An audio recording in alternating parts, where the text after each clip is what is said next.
என் பேர் ஆறுமுகம். ஆறுபடை வீடில் முதல் படை வீடாக திருப்பரங்குன்றத்தில் இப்போ கோர்ட்டு தீர்ப்பாக மேலே விளக்கேற்றுறதுக்காக அனுமதி கொடுத்தாங்க.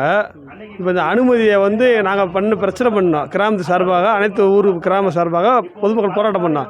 நாங்கள் 140 தடை போட்டாங்க. இதே முஸ்லீம் நேற்று கொடியேற்றுக்கு அனுமதி கொடுத்துருக்காங்க. கொடுத்து ஏன் 140 தடை போட்டுருக்கலாம்ல, ஏன் போடலை? இப்போ இந்துக்கள் பிரச்சனை பண்ணுறாங்க சொல்லி 140 தடை போடுறாங்க. அவன் பிரச்சனை பண்ணலன்ட்டு 140 தடை போடல. எங்களுக்கு விளக்கேற்ற இந்த பிரச்சனை பண்ண மாட்டோம்ல. அவங்களுக்கு ஒரு சட்டமாக எங்களுக்கு ஒரு சட்டமாக போடுறீங்க. ஏன்னா இதோட கோரிக்கை எங்களுக்கு விலைக்கு ஏற்றணும். ஏற்றுனாங்கன்னா நாங்கள் நல்லபடியாக சிவன் கோயிலில் நல்லபடியாக சாமி பண்ணுறோம். வீட்டுக்கு கட்சின்றே கிடையாது. இது ஊர் பொதுமக்கள், இது கிராமம், நாங்கள் கோயில் காவக்காரங்க. இது எங்கள் சார்பாக ஏற்றணும். ஆறுபடை வீடுகளில் முதல் படை விடா பரங்குன்றத்தில் திருப்பரங்குன்றத்தில் நெய்சிறு தாய் முருகா திருத்தணி மலைமேலே எதிரொலிக்கும்.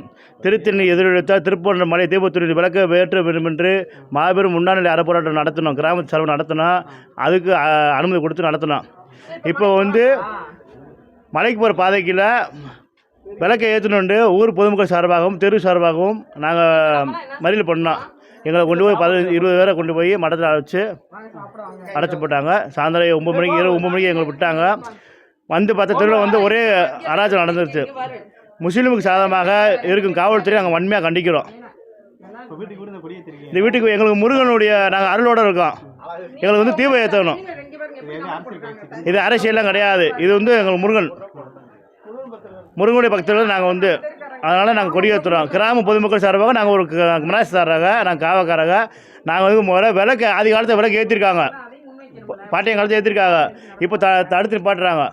இப்போ அன்றைக்கி கார்த்திகை அன்றைக்கி ஒன்று போட்டு தடை போட்டாங்க. அன்றைக்கி தடை போட்டாங்க, இன்றைக்கி தடை போடலை.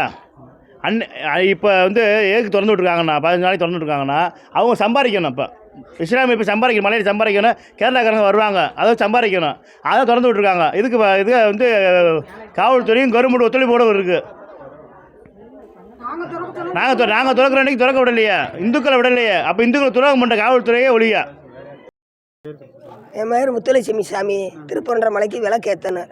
மதர் சார்வோ கட்சி சார்வோ எங்களுக்கு தேவையில்லை. நாங்கள் கிராமம் பூரா சேர்ந்து விளக்கேற்ற கேட்குறோம். முருகனுக்கு விளக்கேற்றி ஆகணும். ஆளுங்கட்சி செயல்படு. அரசியல் கட்சியெல்லாம் இல்லை எங்களுக்கு. நாங்கள் பொதுமக்கள், முருகனுக்கு பொதுமக்கள் செயல்படுறோம். சட்டம் எங்களுக்கு அதை கேட்டு கொடுக்கணும். விளக்கேற்றி ஆகணும் முருகனுக்கு. அரசுக்கு தான் கோரிக்கை. அரசு எதுவும் செய்ய மாட்டேன்றதில்ல. அரசு தலையிட மாட்டேன்றதில்ல. அவங்களுக்கு தானே சப்போர்ட் பண்ணுது. நாளைக்கு அவங்களே அவருக்கு ஓட்டு போடுவாங்களா? அவங்க ஓட்டு போடுவாங்களா? அவங்க ஓட்டு போட அவர் ஜெயிக்கட்டு பார்ப்போம். நாங்கள் பொதுமக்கள் இல்லாமல் அவர் ஓட்டு போட்டு ஜெயிச்சிருவாரா? அவர் கொடுத்த அடைக்கலம் தானே திருப்பரங்குன்ற மலைக்கு. ஏன் அப்படி செயல்படுற? ஆளுங்கட்சி எதுக்கு செயல்படுற? பொதுமக்களுக்கு செயல்படு, மொத்தத்துக்கு செயல்படு. எதுக்கு சட்ட நிதியாக போகிற? சட்டத்தை கட்டுப்படுத்து, சட்டத்துக்கு கொடு, காவலுக்கு அதிகாரம் கொடு. எங்களுக்கு விளக்கேற்றுவோம்னு. முத்துலட்சுமி. நன்றி. திருப்பரங்குன்ற மலை சிவன் கோயிலை நாங்கள் விளக்கு ஏற்றுவோம். உன்னால் என்ன செய்ய முடியுமோ செஞ்சுக்க.